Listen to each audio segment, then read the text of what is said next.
Well, hello, friends. Mark Holmes here with my buddy CowboyJobu, and as always, thank you guys for watching, commenting, and subscribing to the Jobu Sports Report. Because of that, you guys, this just doesn't work, and it's working, so thank you very much, guys.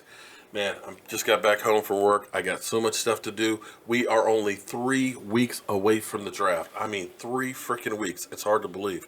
And you might be wondering, why do you have hot sauce sitting up here on Jobu's desk? Well, this weekend they have the CSA autograph signing show here in Chantilly, Virginia, literally 15 minutes away from Redskin Park. And I think there's only 2 Redskin players that'll actually be there for autographs. But literally, the Dallas Cowboys take over. We've got the Manster that's going to be there. We've got Rayfield Wright. We've got Michael Irvin, Emmitt Smith, Dak Prescott, Jason Witten, Cole Beasley, Zach Martin, Taco. I mean, it's going to be off the chain. So, of course, we have to get Cole Beasley to autograph a bottle of hot sauce. Yeah, and we're definitely going to get some other ones and things.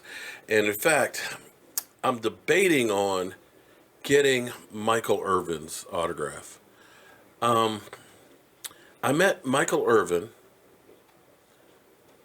at the NFL Commissioner's Party. In fact, the first one that was Roger Goodell's, and the Super Bowl that was in Detroit. I can't remember which year that was. But the night I met him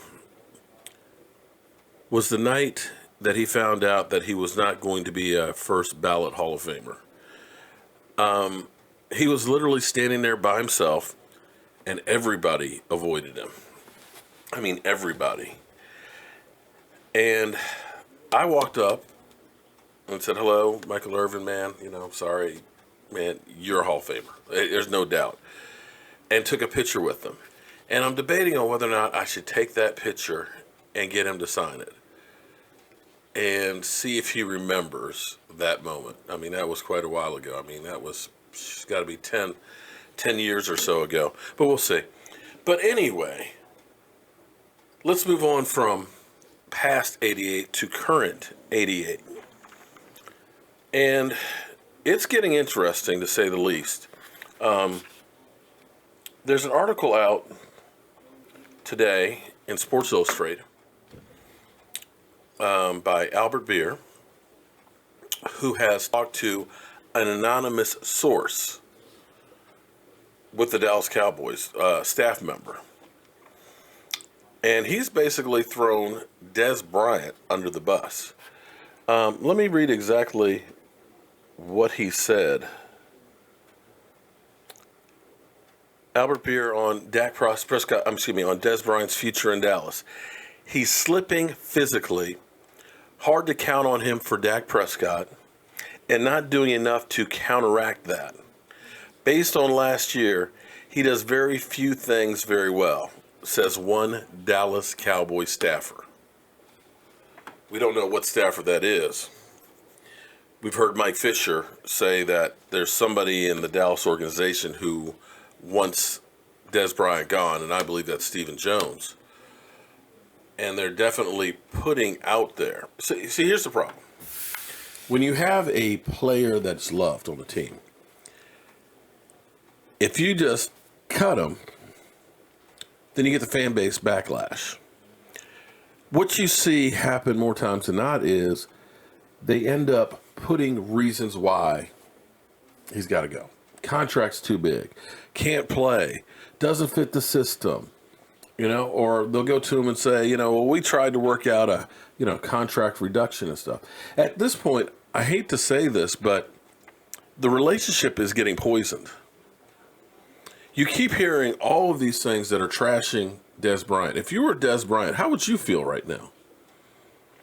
When you hear that they may be coming to you to ask you about having a pay cut, for how long have we been hearing this? You hear that we might be meeting this week, but then we hear we don't. You are literally just leaving him out there to just flap around in the breeze. You're dealing with his future. And when you hear articles and stories like this, Dez Bryant's got to be pissed. And if you come to him now and say, hey, we want you to take less money, What would you do? Would you take less money? Or would you say, F you? I don't know. I find it hard to try and be a team player and take a pay cut for the team after you've trashed me, after you're hearing that people don't want me around. You don't want me around, but you also want me to give you money back. It would be a different story if they were showing me love and they say, hey, Dez, look, man, Dez, we want to get you a Super Bowl ring, man. The only way we can do it is by getting players around us that can get us there. We need your help. That's a different approach than what's going on right now. Right now, you're just basically making him feel like, we can draft somebody to replace you. We're bringing in all these other guys. You're basically saying, we don't need you. And then you're going to ask him about taking a pay cut? That may be the way for the team to get out of it and try and smell like a rose. They'll go through and say, we wanted Dez back, but, he didn't want to help the team. He wasn't a team player. He didn't want to take a pay cut. My answer to that is, who else is taking a pay cut? We'll have to wait and see what happens on that one. But definitely, it's getting interesting, to say the least. One way or the other, they need to resolve this. But we'll have to wait and see what the Cowboys do. But as always, friends, I want to thank you guys for watching, commenting, and subscribing to the Jobu Sports Report. That's you guys. It does not work. And I will be seeing you guys definitely later. And I should be doing a video with Foots getting his mock draft and trying to figure out who he thinks the Dallas Cowboys will be targeting. I'm Mark Holmes. This is Cowboy Jobu, and it's almost the weekend. Hello, friends. Cowboy Jobu here with an unsolicited opinion on the Jobu wings. You were saying about the wings? The wings are the best I've ever had. Hands down. Awesome. Okay, well, we've been passing out our recipe. If you actually look on our YouTube channel, we have all the recipes for all this stuff on here. With the women, with the ladies. You know that. Okay, slide in a little bit here. Okay, all right, so on 3. Jay, get in there, man. Okay, we're going to do How About Them Cowboys. Okay, all right, everybody, on 3, How About Them Cowboys. 1, 2, 3. How about them Cowboys?